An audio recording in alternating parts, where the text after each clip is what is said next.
episode is this?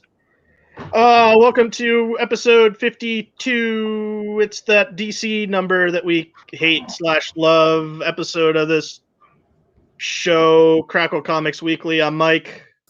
I'm Daniel. And I'm Vincent. And I'll start before we get in. Gentlemen, how are we this week? Sticking in. I bought some comics this week, so that's always good. All right. Well, anything noteworthy? Yesterday was the third anniversary of the Eagles winning the Super Bowl. And is Carson Wentz going to be with that team next year? I think he's traded by next week this time. That's a little fast. But you did mention a big game, Dan. Do we have big game predictions? Yes, I'm going Chiefs. You have a score, or you're just going Chiefs? 38-31. Okay. Going with Tampa.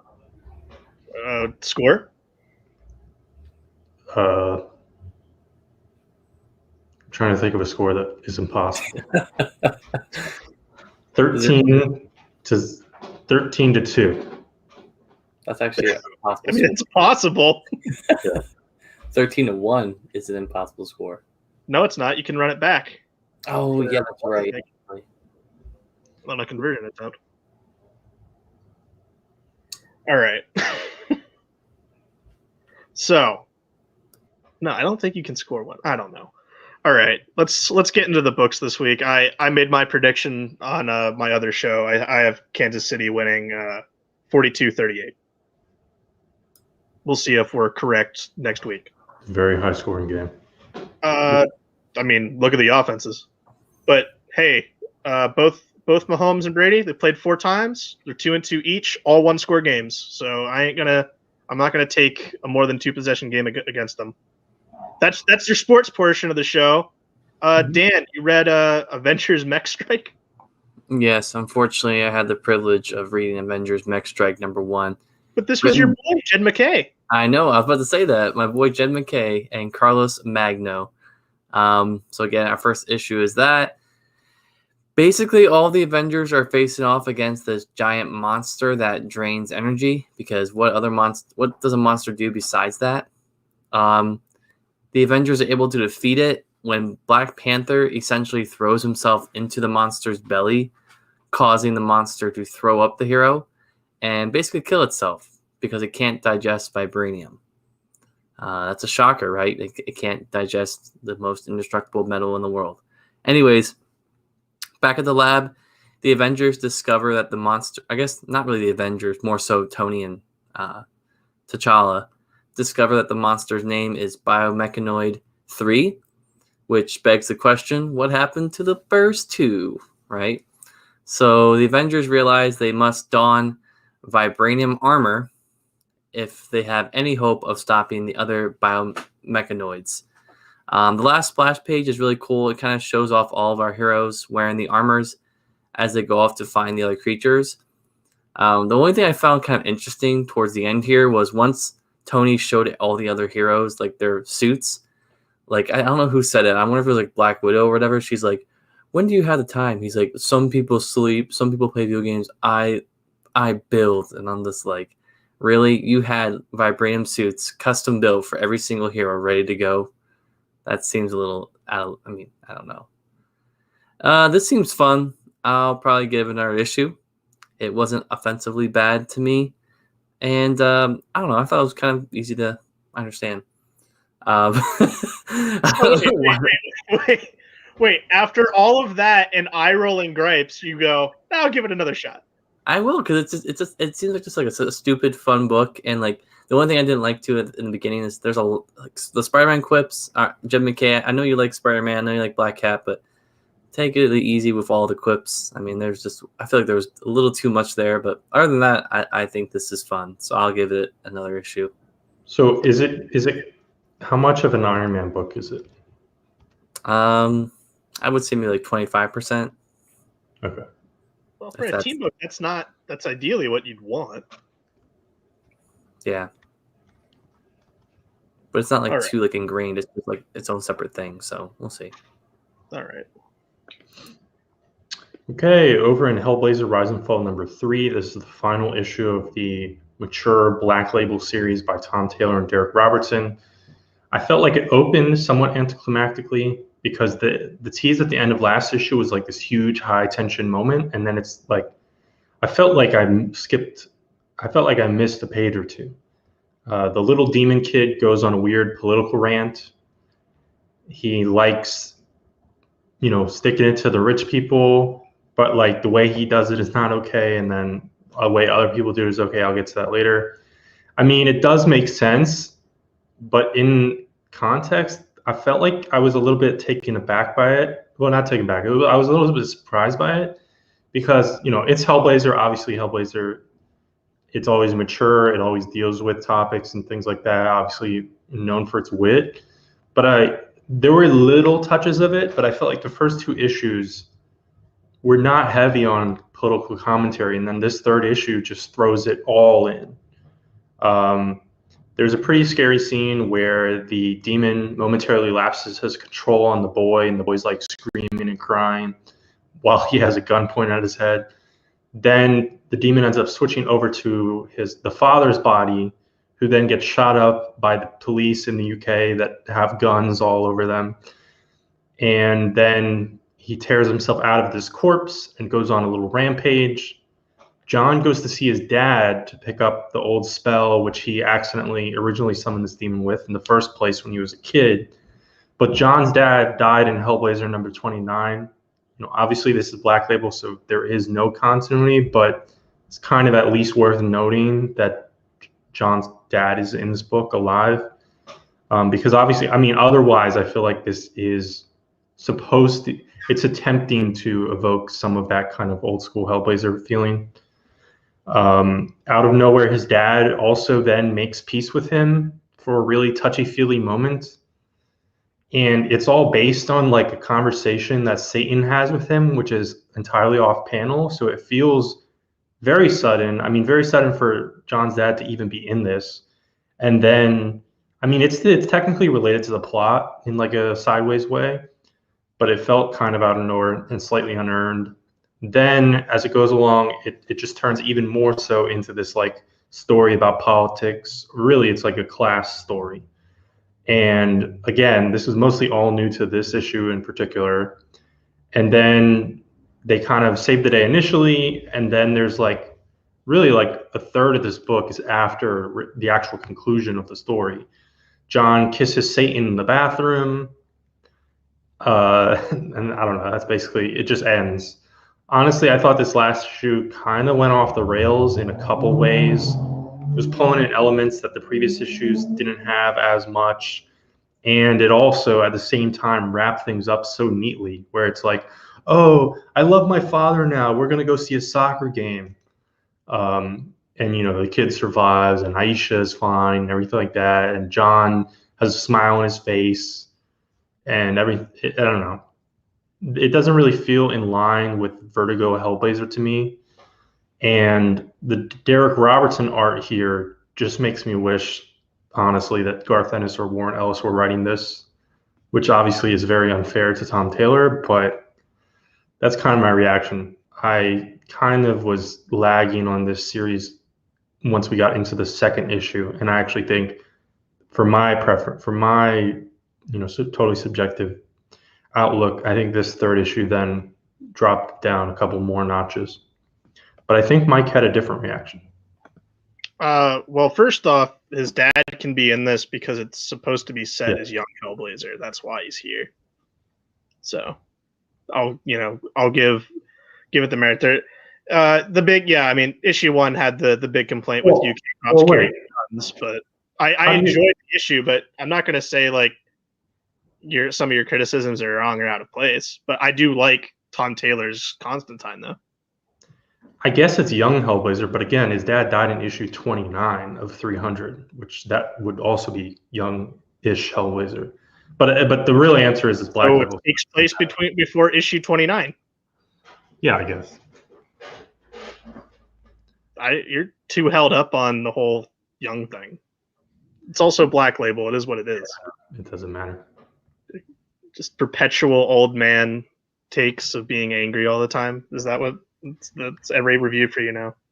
Yeah, no, I've got some positivity on. I think all the other books I read. So we'll get to that later. I did feel Derek Robinson's art in places there is some wonky looking heads though. And his Chaz is just Billy Butcher. Yeah, his Chaz is just very distracting to me. I did enjoy that. I mean, it does have like the kind of fun romp at the end of it. Like it does dominate the issue, but I don't know. I had fun with it, but no, I came in liking this more. But no, I agree with some of your sentiments. I don't like it as much now because I do agree with your criticisms of it. You know, if Garth Ennis were to come back and write Hellblazer, that'd be awesome. But it's probably not going to happen. But I'll talk about the first of a few indie books we had on our list here. Chained to the Grave #1. This was Andy Essenbach and Brian Level with art by Kate Sharon. And yeah, new book for us to check out from IDW, and the first of 2 Western books we'll be recapping this week. The former outlaw Roy Mason has been like brought back to life by his wife, and he's like forced to carry his gravestone everywhere he goes. I didn't expect the book to have like a lot kind of like this dark comedy tone to it, but it's also like at the same time the most completely and most vibrant and expressive book I've seen this year. Obviously, you know, only February, but the color in this is really something to behold. Like, it looks like something that could be like headlining a block on Adult Swim or something. That's just how much, you know, energy is in every page of the art and the color in it too.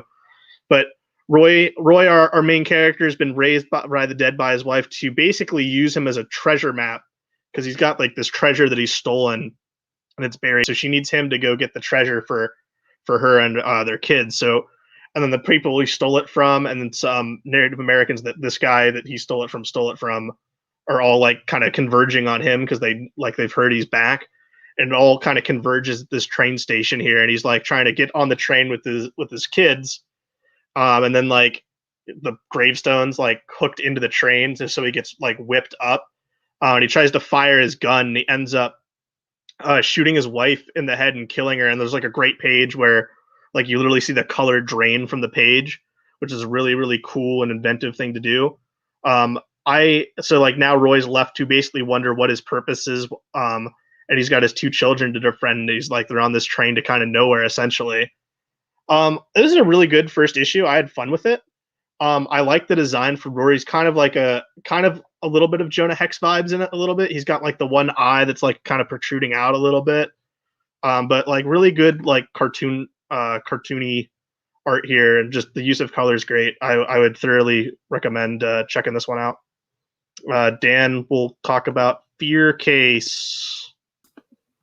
All right. So our next issue is another new #1 this week with Fear Case #1, written by Matt Kint, art by Tyler Jenkins, colors by Hillary Jenkins. Are they married or are they a couple? Maybe. We'll see. Our story opens to 2 FBI agents. I guess their names are Winters and Mitchum, and they're drinking coffee in a diner before heading back to the headquarters. And they have been working on this like ritual assignment that all agents have to deal with that nobody actually can solve. And I think they basically have a year to complete it or to solve it. And they're up on their last 3 weeks of the assignment. And like the head guy is just telling them like, hey, just give up. Like, you're not gonna be able to solve it. And Winters is like, nope, we're gonna figure it out. We got 3 weeks left. Let's do this. Okay. So we then see that the case has made its way around the entire globe, like spanning across multiple decades of history, I guess multiple centuries, maybe too. The 2 agents find a lead to a suburban home where they find a child drenched in blood and the mother sitting in this pool with a bloody knife in her hand. We then hear the testimony of the wife, or the mother, I guess, of how she received a package from this like dude that said that she had to give to a person she hated most in the next 3 days. So I guess if you're going to give it to somebody that you hate, I guess why not give it to your cheating husband, who she did give it to. And we discover after this whole story that the husband is sitting at the bottom of the steps, dead, obviously, blood spewing everywhere, and no organs. So it's a very disturbing image. And the two agents seem to be onto something here. So I'm definitely going to read another issue of this. The art style is interesting. It's definitely not like my favorite art style, I feel like, but I don't know. I guess it kind of works for this, but I don't know if it's like watercolor or like, I don't know. It's just really like kind of rough. Like I can't really see, like, I don't know, something about it. But yeah, I like this. I'm going to give it a second issue. Did anyone else read this? No. Okay. Strange Academy number 8. Last issue came out 2 weeks ago, and I think that time I commented on that one having a quick turnaround. I think Mike came up with the theory that maybe a bunch of it was banked during the shutdown-related delays, and then Marvel's throwing it all out there to get caught up. Who knows? But weird. As we open this issue, holy shit, Dead Girl from X-Statix is here. She's coming in as a counselor for the now back alive Doyle Dormammu. And he's got all kinds of angst around not just being back alive after he was dead, but also the visions that he saw of his future kind of destroying the world and screwing over everyone. Then, the rest of the students, they're on a field trip, and Rocket and Groot show up, which, of course, Scotty Young, the writer of this series, had a run on Rocket and Groot. And also, like, Humberto Ramos, he's pretty close to Scotty Young's style. So there's you can kind of feel the connection there. I have a feeling this group doesn't line up with whatever is going on with the character in Al Ewing's Guardians, or maybe not. I don't read that book, but I feel like he has a weird mohawk, and I believe he also is currently speaking again, where even if it's limited, but here it's just I am Groot. And so they're teaming up with the kids on an intergalactic field trip to get a magical orb, and there's giant monsters chasing them. Agatha Harkness teaches kids how to clone things, and then Doctor Strange gives Emily, kind of our main character, a ring, and it's like a ring made out of like Doyle's face. It's kind of weird, but obviously he's a magical being, and she wears it to keep the remaining corrupted magic, the little bit that Strange wasn't able to deal with, inside of her at bay. And obviously there's like a weird dynamic there because she's like romantically into Doyle as well. And then there's a fun gag of Thor just showing up to hang out with Doctor Strange or talk to him about something, where maybe they're off to go do a mission. And so Emily gets speechless seeing Thor. There's more teases of the mysterious thing or person locked in Strange's basement. And that's pretty much covers most of what happened here. The issue was great. There's lots of character moments. There's comedy. It actually felt like a bunch was happening in this. Like plot is actually going. I mean, I don't know that's necessarily plot, because this series has like long view plot ideas clearly, but this is kind of an in-between issue, but also there's a lot here to dig into. And the multiple fun guest appearances from both more obscure characters and major characters. And I thought this was super fun.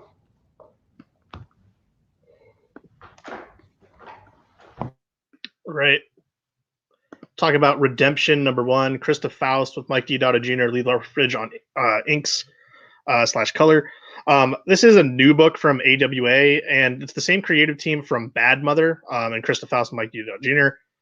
Post-apocalyptic Western story, which is why we checked it out this week. I wanted to see, Deodato on Western. You had me there. I just wanted to see what it was.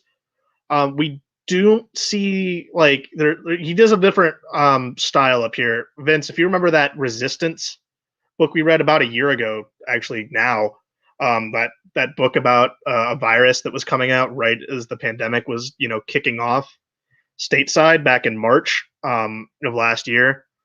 He was kind of doing those weird layouts, overlapped panels on top of each other. This one, he takes more of a kind of a back to basics approach, and he also kind of does a throwback thing where he's doing these halftone Ben-Day dots on the pages that I think are really cool. So the artwork I think is really cool here. The main kind of main character bounty hunter, though Diodato has a definitely a case for taking inspiration on faces and looks from actors. Like for example, as Norman Osborn's very much like Tommy Lee Jones. This one, I feel like the lead female character here is like Linda Hamilton from like the more recent Terminator movies. That was because she's like an older character. That's kind of what I got from this. So there's some of that going on, but for the most part, it looks cool. And then I like I said, I like the halftone dots on there. It gives it that like kind of washed retro look feel to it. But overall, it wasn't really high on this book. I think, like I said, I like the designs of the Butcher, the character I was talking about, but the story so far is really kind of fairly simple, and I think the dialogue's very like stiff. Like people don't talk like this, and I don't know, it wasn't that great. It's a fairly simple story of this one mom who is like trying to help. The whole town's run over by this corrupt sheriff and pastor, and this mom's been captured because he's trying to help these people escape. And the daughter thinks that if she can get into contact with one of her old partners, the Butcher, who is like this grizzled bounty hunter. The twist on the trope here being that the Butcher is like this old grizzled woman instead of a man. Though it didn't really hit across. And like there's this right up in the back of how the character work is. They Christophos really wants to break through here, and there's not a lot of that in issue 1. It's very bleak. I'll give it that, but the dialogue is just not great, and I feel like it holds it back here to the point where it kind of felt disposable and not enough to draw me in to want to check out issue 2. But I did enjoy the art, so that's what I have to say on Redemption number 1. I can't remember the last time. Like I'm trying to think in my head. Have we got an AWA book other than Grendel, Kentucky, to more than one issue while doing shows? We haven't looked at a lot of AWA, but I can't say other than that one that we've gotten to an issue 2 recapped on the show. It's just interesting to note, but I like the art, but maybe if it gets, if I hear it gets better down the road, I'll come back to it. But for the most part, I was not truly that immersed with it. I mean, it looks pretty, really pretty. I mean, there's some really great panels and art going on here, but yeah, the story I feel like somewhat underwhelms, and I don't know. I think I'll give it a second issue, but I don't know. Okay, well, that's 2 for 2 for you then on your books you tried this week. Yeah, I didn't read it. I did question for a second whether that, I think it was a book called Berserker, which is weird because there's another book called Berserker. Yeah. But there was like a Jeff Lemire, Mike Diodato, Conan ripoff, but I just Googled and that was Dark Horse. Okay. Not to be confused with the upcoming Keanu Berserker. Yes. All right. Meanwhile, in Luna number 1 by Maria Levette, this is a Boom book. This is the new series from Levette, with her handling the whole deal, as far as I can tell, writing, art, color, and lettering. I was really into her on Faithless with Brian Azzarello, also from Boom, but the story wasn't really my thing. In this story, we have a woman named Teresa. She, I guess, just through her life experiences trippy visions sometimes, and she finds herself woken up in the middle of the desert. And I guess she was wandering in the desert because she was looking for something related to her visions, but she's found by what seems like a little cult. It's like a dude and then like 4 chicks. There's a cave nearby, and somehow the surroundings directly around the cave are lush with vegetation. So she goes off with one of the girls and explores stuff, and then comes back, and then they all hang out. They get really high. We get to see some titties. There's even more tripping. And then she kind of hooks up with the guy, and he gives her more drugs. And then they suck each other's blood. And then, I don't know, there's more trippiness. The art is fantastic again. But just like Faithless, I'm not really sure if this is my kind of story. I might keep reading it just to see the art. Basically how I did with Faithless, almost to the end. But that's my reaction here again. I love the way that that Vince describes these. It's so mature. So So mature yet grandiose and elegant. beautiful way about it. It's so not rough and to the point. Yep. I will I wouldn't say expect though, anything less. no, I wouldn't. I will say though, Marilla Vet's art is fantastic. Like that one page where they're sitting around the campfire. I post it in our group chat we have each other. It's an amazing page. For someone who's doing everything here, colors included. It looks great, but yeah, for me the story is not exactly something I'm into, but it is fun to look at. Dan, did you Like, have anything I think else to it's like say? I feel like it's like the same sentiment as like Redemption. Like both of these stories or both of these issues are really artistically creative and interesting, yet the story is somewhat lackluster. I don't know. Yeah. I guess I'll Yeah. get another issue just because of the art. I'm feeling generous Uh, today. I might have just asked it, but I have trash brain and I can't remember. But Vince, did I just ask you if you checked out any of Faithless 2 because there was a sequel? I did not try out Faithless 2. Okay, neither did I. I just wanted to inquire because apparently that was successful enough they did a sequel. All right, I'll head to my next book. The Controversial Boy, Mortal Hulk number 43, written by Al Ewing. There was an issue of Immortal Hulk this week, and it was all right. I can't help but feel the series is focusing on the writing.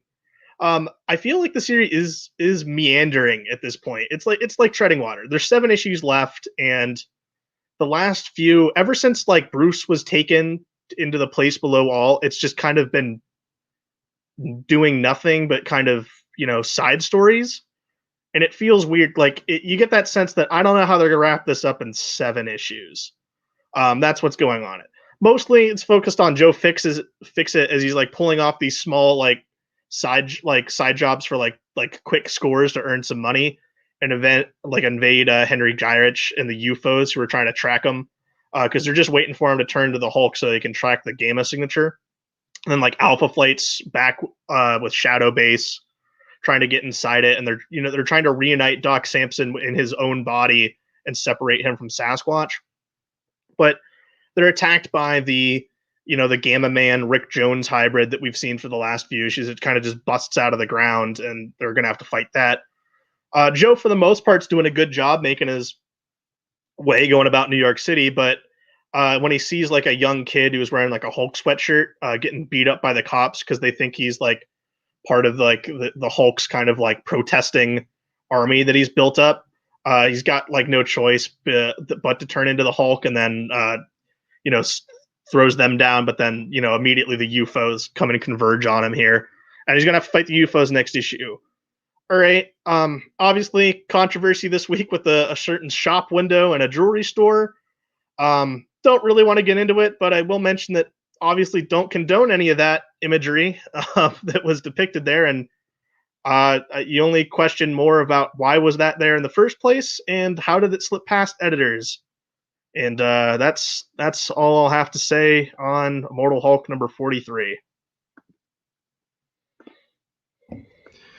Yep. King of Black Marauders number 1. No controversy here as far as I know. By Jerry Duggan and Luke Ross. This is a one-shot, I guess, but first things first, why does this exist? Why is this not just Marauders number 18, especially if it's a one-shot and not even a miniseries? I don't remember if 17 is kind of in the middle of the arc, but then you could have just pushed that. I mean, King of Black is probably taking like 4 months, so just put it in the place that makes sense, or put it in the middle and rearrange it for the trade, who cares? But the answer is Moolah.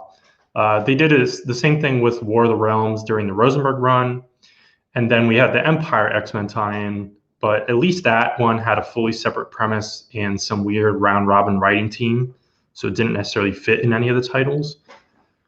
The actual story here, they're out on the seas. Pyro makes a joke toward Bishop about X-Force being cops, which is slightly funny because Bishop was a cop.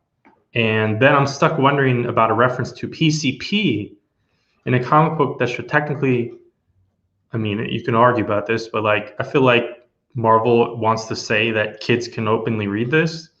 And I'm not like total helicopter parent, but it's slightly weird.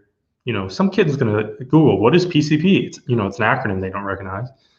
It's not like, I don't know, it's not like they're going to have easy access to use PCP. They're supposed to go save Cyclops and Storm, who've been infected by this, symbiote crap, but they detour to save a sinking ship. There's a neat little moment where we basically see Morse code, like almost in like a Hickman data page type of way on the page. And it turns out the crew that they just saved, who said, "Oh, there's just olive oil on the ship, we're good." It turns out they were human traffickers. And the Marauders decide, we want to kill you fucks, but we can't do that, so we're going to punish you in some weird way. So they push them through a gate into the desert. And this had me second guessing, like, I don't fully remember whether humans can walk through the gates. I guess if mutants who have control of the gates authorize them, I guess that's the idea. Because Kate can't walk through them at all, and she is a mutant. I mean, that's that's her whole thing. But I don't remember how many times we've seen humans walk through the gates, but I'm sure it's happened. And so they end up in the desert in the middle of Africa. But it turns out then when we get back that these people who were, granted, they were in a cage in the ship and they were left to drown, but they paid whoever, was involved with this coordination to get themselves smuggled. So now I'm slightly more conflicted on the morality of this. Obviously, the ship crew was fine to just letting them drown. So, I guess they got what they deserve regardless. But it's not like they're slaves or anything like that. And it turns out they were trying to get to Canada.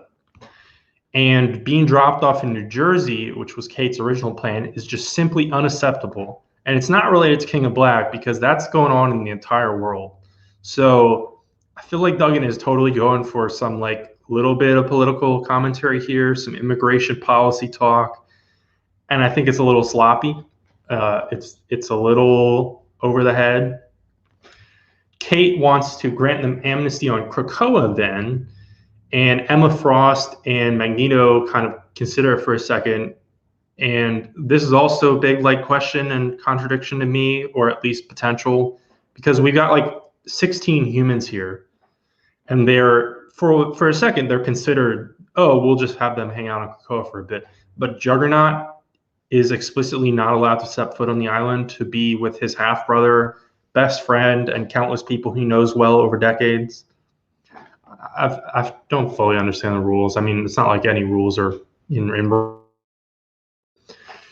But it turns out that these refugees are taken to Magneto's island, Island M, and then somehow later, mutants are just going to help them get a free immigration pass to any country in the world, and no strings attached. They'll just figure it out. There's also a moment of what is supposed to be Skeevy Beast, kind of behind the scenes of a conversation he had with Bishop, where he suggests that, if they can't figure out how to do the symbiote stuff, they could just kill Scott and Aurora if it comes to that. And that's supposed to be like this big deal. And it, any other time it would be, and Beast is an asshole. I'm not defending Beast necessarily, but in this silly Hickman status quo, that's kind of just practical and the thing that actually makes sense, especially if that is a last, scenario, a last resort, which is what Beast is saying. So I had some quibbles with this, and mainly I think it should just be Marauders number 18.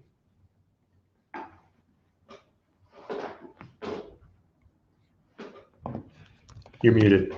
Yeah, I know. But you got to slap King in Black on it to get it to be bought somewhere. That's the whole reason why this exists. And you already covered that. But you can do that. I don't know. Would you rather this been an issue, or would you have rather this like completely skipped it and not derail the things that were going on in the main book?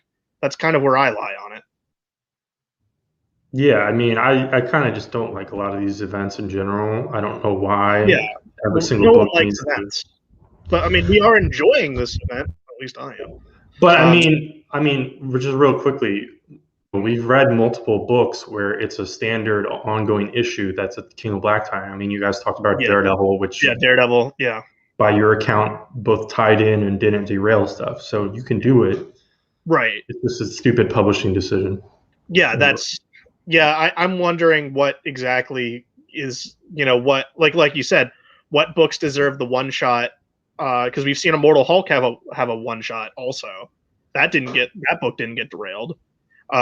So it's really weird to see which books, get the one shots but then which ones get, automatically tied in.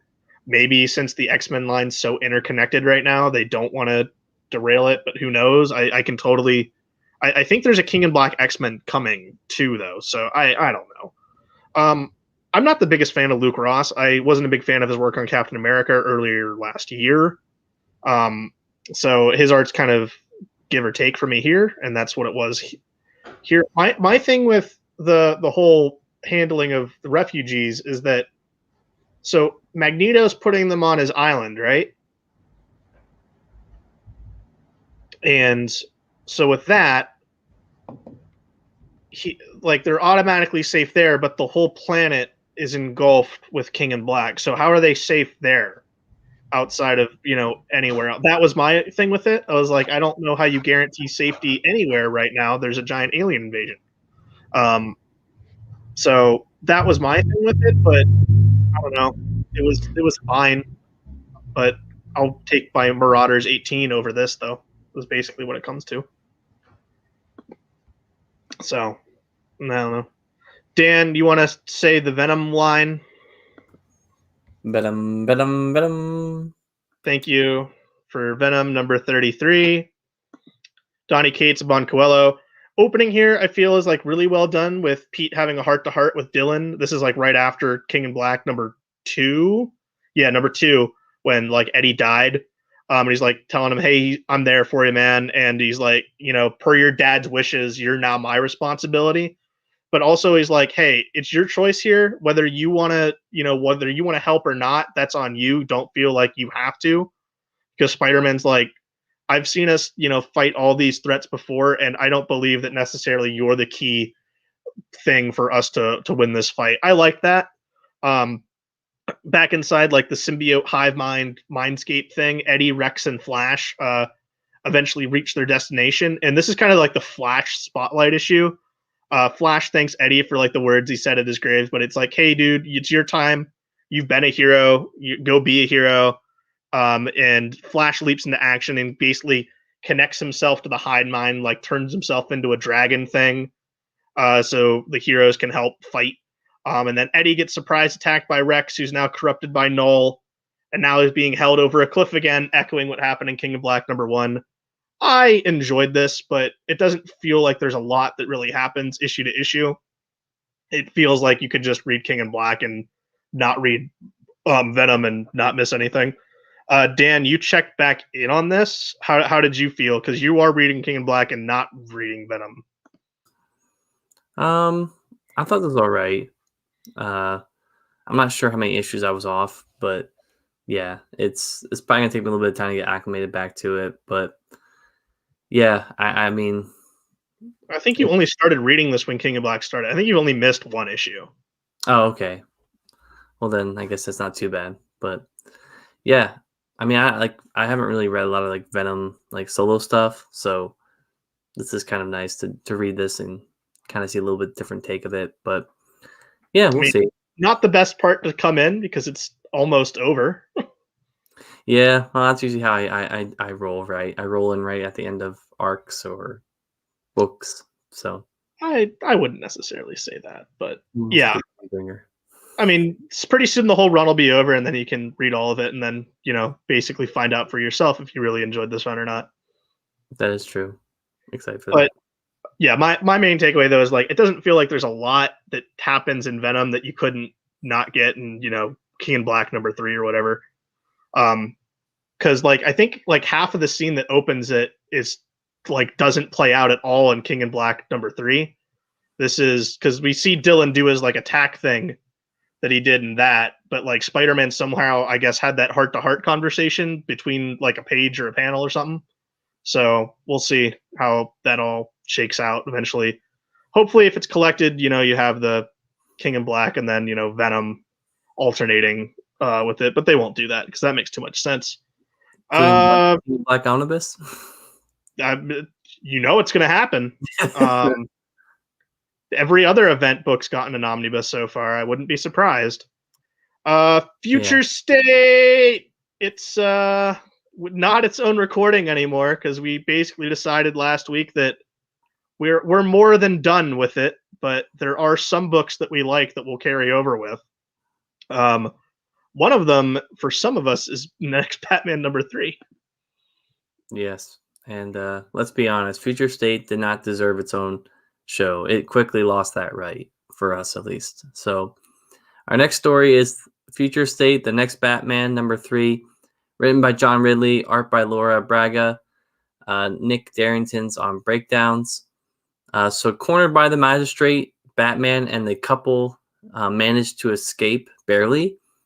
Back at Magistrate HQ, Peacekeeper 01 is not happy with the group's failure to kill Batman. In a church, the group heals Batman's wound from the battle. We actually get a scene where he basically is just like, yeah, take this, like, I don't know what it was. It's like a flare or something. He's like, take this, and once I take off my armor, basically cauterize my wound for me, please. If you don't, I'm going to bleed out. So this couple does that for him. Meanwhile, we then get some discussion about the magistrate breaking laws with, I think, Tanya and then Lucius Fox. I think I wrote Luscious Fox. Whoops. Don't know how to spell names. Anyway, Batman reaches out to Tanya before being beaten and captured by the couple who plan to sell Batman's dead body in exchange for being free. Obviously, they're going to sell the dead body to the magistrate. So don't know if that really gets them off the hook, really. But yeah, I don't know. I really don't really feel like. I guess there's one more issue. Don't really feel like. I know I've made it this far, but I really don't feel like sticking around to find out what happens. I kind of feel the same thing. Like at the same time, this had the most Batman action in all of it, but even through these 4 issues, it's been just so disjointedly and horribly paced that it's hard to want to stay with it. And I wasn't really liking it after the first issue. I stayed around, and now after 3, like I don't even know if I want to finish this, dude. So, and then obviously, like we didn't even read the backups this week. Vince didn't even read this, so he's already, made the calculated choice to cut and run already on some of these books. But yeah, man, I feel bad for John Ridley. He's got one great book, and then this, which has been, I feel like everyone like keeps wanting to be like, yeah, it's good, but then like also being like, it's not that good. Yeah, just waiting for it to be over. Yeah, well, like I feel like the whole thing with it is like it didn't even get a chance to like really fly at all. It feels like it's kind of stalled on the takeoff, and then like there's complications with the plane, and then we're stuck on the tarmac. That's kind of how I feel with next Batman. Fun fact, did you hear about the pilots who now are apparently rusty after not flying for all this time during COVID?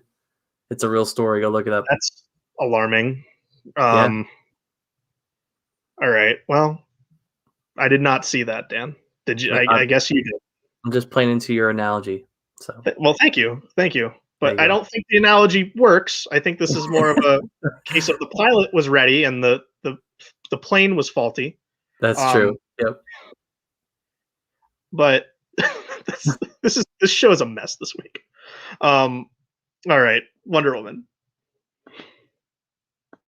Yes, this issue was not a mess. This is the second issue of the Future State series, written and drawn by Joel Jones with capable colors or beyond capable by Jordi Belair. So here's my main nitpick. I think I only have one nitpick for this is as I read more and more of these Future State issues, there's the same stupid explanation on the first page of every single one of these books.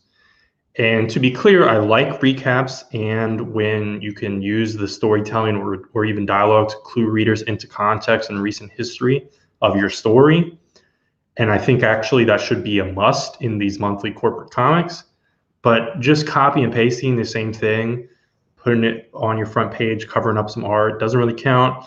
And with this specific format where this series is however many few issues and standalone in nature, in a different continuity, or maybe not. I don't really know about this specific one, which I'll get to in a second, but it just doesn't work. But it doesn't matter. This character was just officially confirmed to get an ongoing after Future State, which to me is definitely good. And now the actual story here. Oh, actually, no, I have one more comment on that. So long term, so I'm excited to keep reading this character and from Joelle Jones, but long term, in a kind of meta armchair editor way, I'm not really sure how that impacts the two other existing Wonder Girls. It's just kind of creating the same legacy generational issues that the original Genesis Future State was supposed to resolve due to Didio's annoyance at those kinds of duplications. You know, we've got 4 Robins or whatever, and now we have 3 Wonder Girls. Actually, I'm sure there's already 3, and this is a 4th. I don't know. There's probably some obscure thing I'm missing. So in the actual story, Yara Flor has arrived in Hell, and she takes Charon's arm and uses it as bait to distract Cerberus. It's really hilarious. It's really well drawn and, you know, animated, cartoony, you know, etc. But it's kind of funny that Charon like just doesn't react. He's just fine with it. Like, I guess he just misses like his arm for the rest of eternity. Or maybe he's going to find it later. Then she's in a part of Hell. The 3 judges of Hell roast her. So she shows them the little trick where like I don't think I know how to do it, but you know, you do like this. For the people on video, what I'm doing is that thing where it's the little trick where it looks like you pull out your finger or you make your finger disappear, and it's just like this weird comedic moment. And then she chats with Hades, and Persephone shows up, and both of them look amazing. Hades is like super dark and menacing, and then Persephone is like just super vibrant, and a lot of that credit goes to Jordie Bellaire, and just amazing looking. And so she makes a deal with them. Either she succeeds in her mission and finds the soldier, that her companion that she's looking for, or her soul goes bye-bye and Hades is going to torture her forever. As she goes to find her friend, she's groped by a bunch of dead folks, but then finds her buddy she's been looking for, and along the way there's flashbacks to Themyscira. And this is the part of the character that I don't fully understand, because she's like tied also to to Brazilian mythology. As far as I know, she's like based in Brazil, but she also has a history in Themyscira. I don't know how that lines up, because she's like this weird cross section of 2 pantheons. I'm not sure. In the end, she basically fails. I mean, she like succeeds to the point of, you know, not getting screwed over by Hades, but then after that she fails, and the person she was trying to save, who I guess I guess the idea is she's already dead, but Yara was trying to like bring her back into the living. So she ends up failing in the end. And that's kind of like the lesson here, is that, you know, part of what makes heroes so great is that they don't always succeed perfectly. I mean, it kind of works. The art is absolutely stunning. In writing and the art from Jones is fantastic. Yara Flor is incredibly likable and fun. There's lots of little comedic moments. And like my weird take after I finished reading this issue in particular is that this spin-off, you know, slightly out of canon, whatever, Wonder Woman spin-off, which is also supposed to heavily rely on Brazilian mythology, is a better use of Greek mythology than the actual main Wonder Woman book has had in probably 30 years, which is just weird to realize. And I'm really excited about reading more of this character. I'm so surprised you like this, because I thought you were going to hate this. Like, I really thought you were going to hate this. I'm happy for you. I'm legitimately happy for you, because I thought you were not going to enjoy this, because I enjoy it thoroughly. By the way, just the eyes on Hades, like the menacing red glowing eyes, were awesome, and just like the use of just like the blackest black you can find with just like the highlights of this navy blue when he shows up looks so great on Hades in this book. Joelle Jones is perfect. Like you can't talk like more highly about it. The Joelle Jones and Jordie Bellaire team is just perfect. Yeah, I'll just throw out one more thing, and then I'll let Dan talk. But I'm hoping that Joelle Jones gets at least like a year into this character, because the last major thing she did for DC was Catwoman, which I heard started out pretty strong, and then it kind of got derailed, and then there would be tons of issues where Jones wasn't working on it, and then at this point she's not connected to it at all. But I'm hoping it gets at least a little bit of length on it, and with her focused on it. The hot take I'll throw out is I honestly feel like this might be the best character introduction from Marvel and DC since maybe like Kamala Khan, which granted at this point was like nearly 8 years ago. Like a decade ago, wasn't she 09? Something like that. So that's my hot take for the clicks. But Dan, what did you think? Yeah, I mean, not much really else to add. I mean, this is definitely probably the brightest spot, if not one of the only bright spots to come out of Future State. Really excited. This is now going to be an ongoing, like you said. So, or an ongoing after this, I guess. Yeah. But yeah, I mean, it's just like you said. This character feels real, feels very fleshed out, and I don't know. It's a good addition to the Wonder Woman mythos. It's not like trying to imitate her, but it's also like trying to pay homage to stuff like that. So we'll see. Is there more issues for this? I guess there is, right? There's more. No, this is it. Oh, this is it. the last one. All right. Well, then I'll be on the lookout for that. Hopefully, that new series that gets launched. So I'll be excited. I think it's really good. Yeah, I mean, a testament to Joelle Jones and Jordi Belair for putting all this together in just 2 issues. Because some books got 4, most of them only got 2, but they hit the ground running and have this much of a success in just 2 issues. I think is a real testament to how strong this book was, and yeah, we're all going to be excited for the ongoing, and then we'll get more hopefully backstories and histories fleshed out in that book too, because we've seen Yara Flora in different Future State books, but you want the main team starring on it, and that'll happen when we get the ongoing. Our last book, Future State Swamp Thing #2, is Ram V and Mike Perkins, the final part of the Future State Swamp Thing series. And I thought this is a pretty good 2-part story. Swampy is forced to make the choice on whether to save humanity or let it die.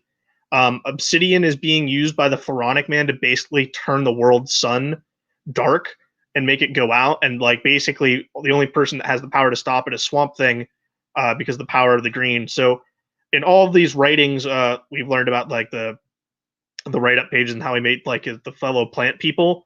He realizes that the big thing he never managed to figure out was the soul, and that's the one binding force that keeps him binded to humanity, and is he views that as the reason why Swamp Thing needs a human host, to have like a tether to humanity to keep himself linked. So he basically he makes the choice of whether he wants to destroy his kin, but also in doing so will save the earth. So it's kind of like this heartbreaking scene plays out where he's got to like kill all the other people that he made, but in order to like give hope to a brighter universe, possibly. Kind of poetically beautiful in maybe a way. I thought Ram V did a really good job on this, and then Mike Perkins' art is great. I think Perkins is like the perfect artist for Swamp Thing. We talked about that in issue 1. This will be the team going forward with the Infinite Frontier book. Though I think it's called Swamp Thing New Host or something. So I'm interested to see what they do with the full Swamp Thing creative in front of them going forward. But I really enjoyed this.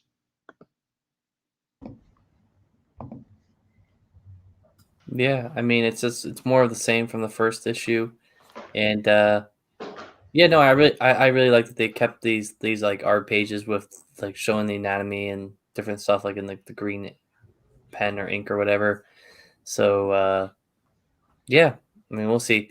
Part of me, I don't read a lot of Swamp Thing stuff, but like, yeah, his like nose, that just always throws me, and like there's so many like panel or like, shots here where like his nose is like, I don't know, there's something about it that's really He doesn't weird. have a nose. He's got like the bone bridge thing sticking out.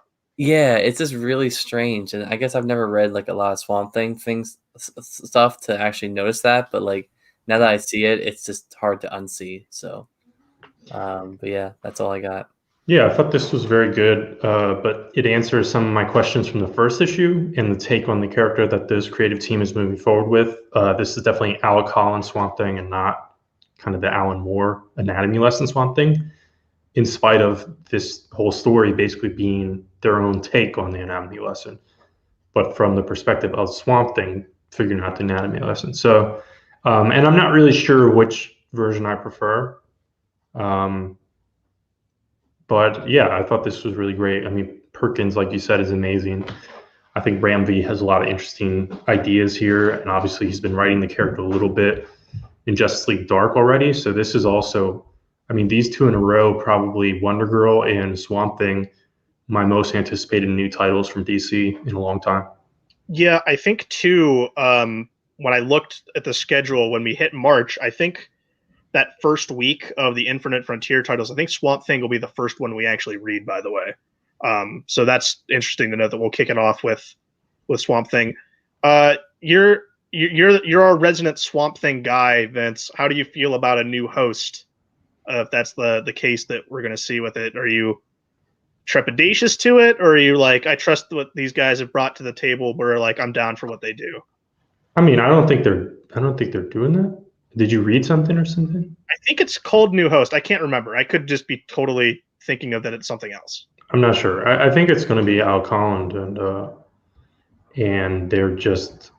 I mean, obviously, this story is set in the future, and the new book's going to be in the present. So, I imagine it's Al Holland, but obviously, you know, a lot of Swamp Thing runs explore the idea of different characters being different kinds of avatars and things like that. I'm sure we'll probably see we may see Woodrue in the series proper again.